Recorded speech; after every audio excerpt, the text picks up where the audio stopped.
how to make our Instagram account get messages like primary and general message. So what we'll simply do is open our Instagram and we'll click on the three horizontal lines in there, and we'll simply click on the settings.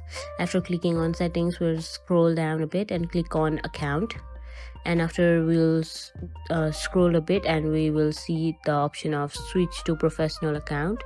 Then we will simply switch our account to professional account and click on continue. And after clicking on continue, we have to select any of the options here. So I will simply select any one that I like. You will select the one which is necessary for you, and after doing it, we'll simply click on business here, and after clicking on business, we'll simply click on OK.